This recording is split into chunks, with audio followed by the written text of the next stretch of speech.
My name is Mike Amundsen. I'm the principal APA architect at a great company called Layer 7. I have a personal mission to improve the quality and usability of information on the web. Notice it's not quantity or speed or data or the internet. My job description is even better. Help people build great APIs, and I love doing it. I meet some really creative and intelligent people along the way and see some very, very cool APIs.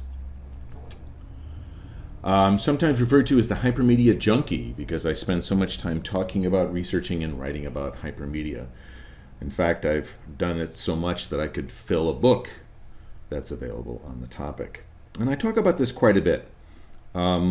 And usually in very technical terms, quoting lots of technical papers, research that goes back to 50 years to the Manhattan Project about how hypermedia affects machines and people. Today I want to do something very different though. What I want to do is tell a story. And the story is about a seeker, someone who's not satisfied with the status quo, who's always looking on the next horizon, who wants to know what the future is going to be like and how they can actually affect that future. I want to tell a story about you. You've lived and grown up and worked all your life in the same place, a village called Statia, where it's a great place to work and enjoy family and friends, and you get to do lots of new things, but these things tend to be done the same way, using the same tools and the same basic techniques and concepts over and over again. And this is unsatisfying to you. You think there's more. There are other possibilities. In fact, you know of another city called Hyperion, a place where change itself is actually part of the system. It's actually the way things work. Now, most of your friends and colleagues tell you this is a myth. This doesn't exist. But of course, that's not good enough for you.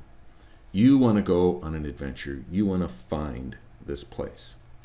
And that means you need to actually cross a place called the Great Expanse of Time and Space. And that's at the edge of the city. Now, it turns out the Great Expanse is sort of an odd name. It's not really an expanse. It's a forest. It's a huge, complicated forest where it's easy to get lost. There are all sorts of stories about crazy things that happen in this forest. In fact, the forest is said to actually change while you're in it and change its shape sort of randomly. So you collect up everything you have, all the tools you know, everything you think you're going to need, and you head out towards the edge of town. And when you get there, there's an old man in a booth, and he motions over to you, and he tells you that the Great Expanse is a very dangerous place, and if you're going to go, he has a few things that you will need. He hands you first a small wooden box with a very elaborate painting of a pipe on it and some strange lettering. And second, he hands you some yellowed pages and tells you they're maps that you'll need if you travel in the Great Expanse. You accept them, and as you attempt to pay for them, he says, No. You don't have to pay. You'll be back. They all come back. You accept the gifts, put them in your pack, turn your back on the village, and step into the Great Expanse. And actually, it's quite right. This is a very complicated forest, and it's very easy to get lost. It's almost as if things change, even when you're not looking. That tree moves here, that rock wasn't there before. It seems pretty tough. So you pull out these maps, and one of the things you notice about these maps is they're rather unusual. They have commands on them at the very top, like find the big tree, go to the stream, so on and so forth. And then the rest of the material are long, detailed instructions. And like, for example, face north, walk 1,000 steps, turn 30 degrees, walk 100 steps, turn 30 degrees, walk 2,000 steps, and so on and so forth. It's very easy to get lost in these detailed instructions along the way. And even worse, these instructions don't really seem to be very accurate. You follow them, and there are things in your way, things that weren't there before. And even when you arrive at the so-called destination, things are not what they appear. For example, when you follow the script for go to the big tree, you finally arrive at an old dead log. These maps are very much out of date. After hours of struggling with these maps and bumping into things and getting lost in the forest, you finally find yourself near a stream, and you sit down to rest. And you notice there's a little gecko that is running about. He's running across the leaves into a cave, over to some food, up on a rock, under a leaf, over to the cave, into some food, over and over again. He turns and looks at you and says, "What are you doing? It's going to be night soon." And you strike up a conversation with him, and you find out his name is Gibby, and that he does this every single day. What he's doing is finding a place to hide, finding a nice place, shaded place for the sun, collecting his food, a rock near the stream to sun in the morning. And he does it every single day because it's slightly different each day. And he reminds you, it's going to be dark soon. You should get started. You really have nothing else to do, and you realize you really do need a place to sleep tonight and should gather some food. So you join in. One of the things you discover is that a place to hide for you is not going to be the same as one for him. You're a different size. He's small. He can hide in lots of other places. You need different places. And in the evening, after the sun's gone down and you're watching the reflection of the moon in the stream, you share this observation with Gibby, and he sort of laughs and says, "Yeah, all the seekers discover that. You see, what affords a hiding place for me is not going to work for you. You need your own affordances." And you want to ask him what that word means, but he's already wandered off to go sleep. Before you go to sleep, you pull out that wooden box with the pipe painted on it and see if you can open it. It doesn't seem to have any hinges or latches or anything like that, and it doesn't really seem that you can open it at all. You get sort of frustrated. You put it in your pack, and you go to sleep for the night. And the next morning, after some food and sunning yourself, you decide you want to get on to your journey, and you pull out the maps to sort of plan things a little bit better. And Gibby notices them. He walks back and forth over them laughing. He says, "You're not going to use these, are you? The map's not the territory. These are worthless." You explain to him, yes, they are kind of worthless, but it's really all you have. You fold them up, put them in your pack, wave goodbye, and head on. James Gibson came up with a theory in the late 70s and finally published a book in 1986 called The Ecological Approach to Visual Perception. And in that book, he coined the term affordance.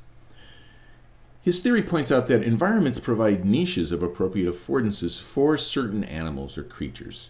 Animals that can exploit these niches can actually not only survive, but they can thrive in that community. And that affordances are around us everywhere, and that we just need to find them in order to activate them. Now today, as you're going through the forest, you don't really pay as close attention to the instructions in these maps as you did before. You sort of follow your nose a little bit. You say, oh, there's a large tree. I'm going to go make my way to that tree. There's a rock. There's a valley. There's a stream. And while you refer to the maps in general, you don't follow them strictly. And this actually makes things a little bit easier. Sure, you get lost a few times, but you're actually making better progress. And after a day of this, sure enough, you come to another clearing. And in this clearing, there's a kettle that's on the fire, and there's a workshop, and there's somebody in the workshop banging away, having a good time. You poke your head in, and it turns out you see a chimp, and she's jumping from workbench to workbench with a tool, banging away, dropping that tool, and going to another one. It's like she's got several projects going on at once.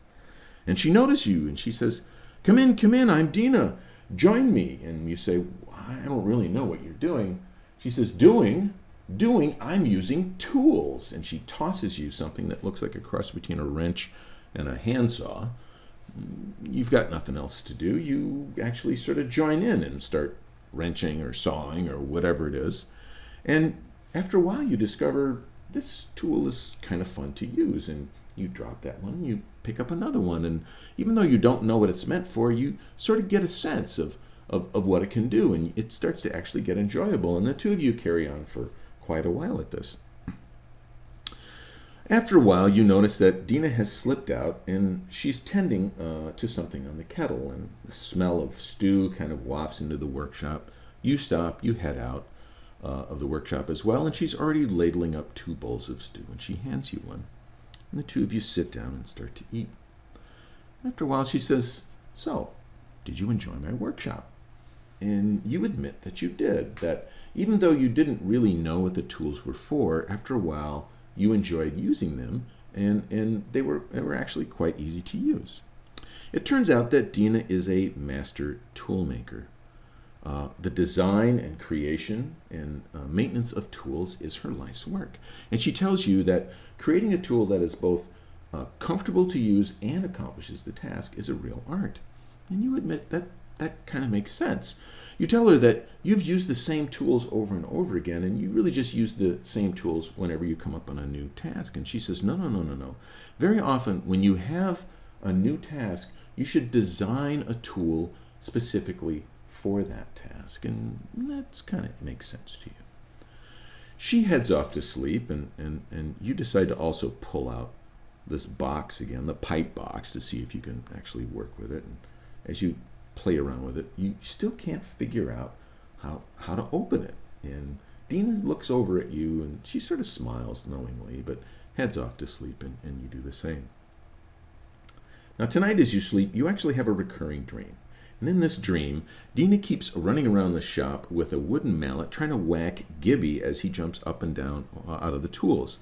And Gibby keeps yelling something about chains of causation, and Dina keeps yelling something about the nonlinear now. And it's a rather confusing dream. When you wake up, you see that Dina's already in the workshop working, and you go in and you tell her about this dream, and she stops what she's doing. She stares at you. She says, "Really?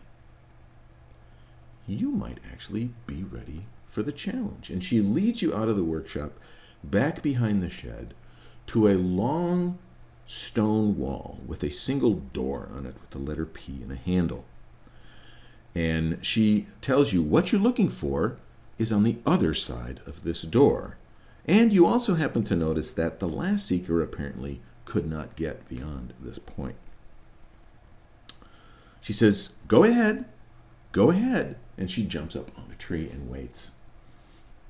You shrug your shoulders, brush the skeleton aside, grab the handle with your hand, and pull on it. And nothing happens. You pull on it several times, and nothing seems to happen. You even lean up against the stones with your foot and give it a real yank with both hands, and nothing happens. Now you can see light streaming out from the sides, and it does have hinges, but you simply can't seem to pull this door open. You try this quite a while, and Dina seems to be enjoying the whole affair. And then finally, in exhaustion, you stop. And it dawns on you. You think, could it be that easy? You walk up to the door, grab the handle, and push, and the door easily opens up. And Dina laughs and claps her hands. She says, "Aha, you've discovered my trick." She says, "Go ahead. Go on, it's on the other side," and the forest seems very inviting this morning on the other side of the wall, so you step through it. In 1988, Donald Norman, who had spent time with James Gibson, writes the book The Design of Everyday Things, and in it he actually expands on Gibson's notions of affordances and environment with this notion of what's in the world and in our head. He says we bring certain things to the world when we identify and use these affordances. He also outlines the 7 stages of action, what's sometimes called the action life cycle, and talks about the gulf of evaluation and the gulf of execution when attempting things. His work goes on to establish the field of human-computer interaction and what we normally refer to as usability today. Now today, as you're going through the forest, things seem very, very easy. It's almost comfortable. It's almost like you know where things are. Making a decision about what road to travel, which fork to take, how to get from A to B. You hardly ever refer to your instructions anymore. It seems like this is a comfortable place for you to be. And after a good day of traveling, you decide to rest and against a really large tree. And as you lean your head against the tree trunk and look up, you see a spectacled owl up in the top of the tree, frantically writing away on paper and stacking papers up. He's obviously been at this a while because there's papers all over the place. This owl, whose name is Artie, looks down to you and says, "Hey, kid, how you doing? I see you got past Dina's challenge."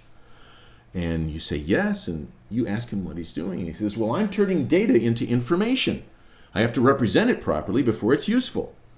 And it seems kind of strange, but then you're reminded, yes, information. By the way, can you tell me where Hyperion is? And he says, "Oh, yes, hold on just a second," and pulls up this paper that he's like looking at. He says, yes, yes, here's the paper you need. And he tosses the paper down to you.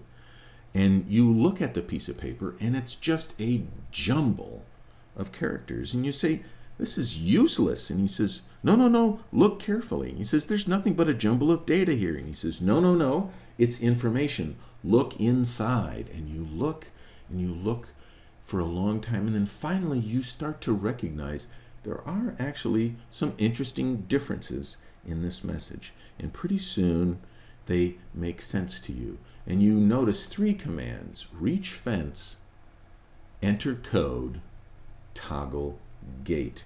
And Artie gets very, very excited. He says, yes, yes, see, the affordances are inside. Quick, run down the hill. What you're looking for is just down the hill.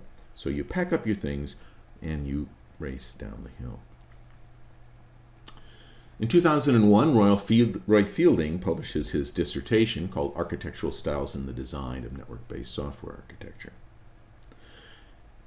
Most people are interested in Chapter 5, the one that talks about a style he calls REST. And in REST, he talks a great deal about the notion of representing data as useful information and using hypermedia to alter the state of a system. He focuses a great deal on the notion of transferring interesting state between parties rather than any objects. When you finally race out to a clearing, there you see it, Hyperion, the city you've been looking for, and it looks magnificent. And there are cars racing about and people everywhere. This is really incredible. You scoot down the rest of the hill, and sure enough, you come to a fence. And this fence has a little screen on it with 3 little boxes waiting for input. And as you're staring at the fence, for some reason, you hear Dina's voice saying something about the nonlinear something, and you type in the letters N-O-W, and there's a click and the gate opens, and you can walk into the city.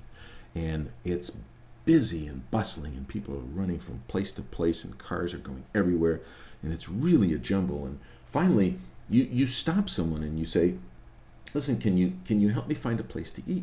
And she looks at you for a second, then suddenly yells out, we have a seeker! And then crowds of people all start running toward you, yelling and talking all at once. And it's kind of hard to tell, but apparently you've been expected and you're needed immediately in something they call the control center. And the whole crowd kind of pushes you along, and they remind you that yes, yes, yes, you'll get some food and anything else you want. And a few passersby also suggest maybe some new clothes and a bath. And eventually they push you through 2 metal double doors, and you find yourself in this control room.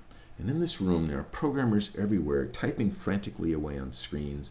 And there's a large, round man in the center yelling out something that's kind of a cross between a weather report and marching orders. Something like, traffic slowdown in Sector R, release the new code, lighting issues in sectors G and N, add 2 to illumination services, and so on and so forth. And then he notices you and motions you up onto the raised platform and over to a terminal and suggests that you sit down. And you say, no, I don't know what's going on. And he says, don't be afraid, don't be nervous. Everyone is nervous the first time. You'll do fine. And he sort of pushes the chair up under your legs. You have nothing you can do except sit down and roll up next to the terminal. And he leans over to you and he says, we're programming as fast as we can, but it's like the machines don't understand this. And you glance at the terminal, and you notice a series of files that look very familiar. Go to the big tree, reach the stream, go shopping. You know these names right away. You click on one, and sure enough, it's the same complicated set of instructions that you have on your maps. And without even thinking, you shout out, the map is not the territory. And suddenly, all of the detailed instructions start to morph into abstract symbols and connect to each other. And all of the other screens on all the other terminals do the same thing. All these abstract symbols appear, and the programmers just kind of call out an ooh, and the room kind of calms down, and things seem to be better. And the Master Chief of Protocol, that's his name because you can see that on his hat, MCP, seems very pleased. And then someone calls out, but sir, the machines want to do new things now. They need new instructions. And the Master Chief looks at you, and you're kind of at a loss. You simply say, when you need new affordances, new tools, and suddenly new symbols start to appear and connect to old symbols. And again, all the programmers seem really pleased, and they start typing away on these new symbols. But then the lights start to dim, and there's this sort of grinding sound, and then another voice yells out, "There's too much data. We're overloading the system." And the Master Chief looks at you again, and you're totally at a loss. You really have nothing. And you simply say, the information becomes the affordance. The lights bring up, the grinding stops, and the programmers cheer and clap, and the system seems to be operating itself. And they all slap you on the back, and they congratulate you, and the Master Chief leads you out of the room, out into the now quiet street, and you sit down at a bench. And he says, "You see, Hyperion's kind of a strange place.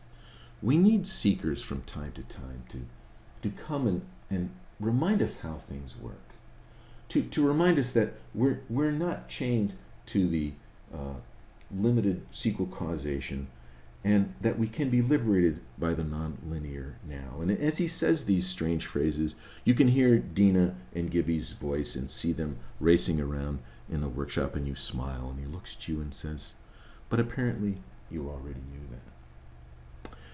And he pauses and says, very often seekers stay here quite a while, but I get the sense that you're not one of those." And you admit to him that it's true, that you'd really like to get back home. You shake hands, and you head out toward the edge of town. The book Science and Sanity was written in 1933 by Alfred Korzybski, and in this book he coined the phrase, "the map is not the territory."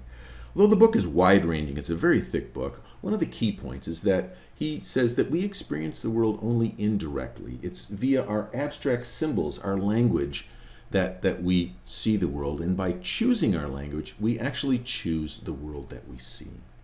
He also points out in the book that humans are time binders, that they pass information from generation to generation, that they've accumulated over the times, and this makes us very unique on this particular planet. Now, this time, as you're walking through the great expanse, headed home, you see things that you'd never seen before. It's actually a very enjoyable trip. You find things that were probably already there, but you hadn't noticed. And it doesn't take long before you get to Artie's tree.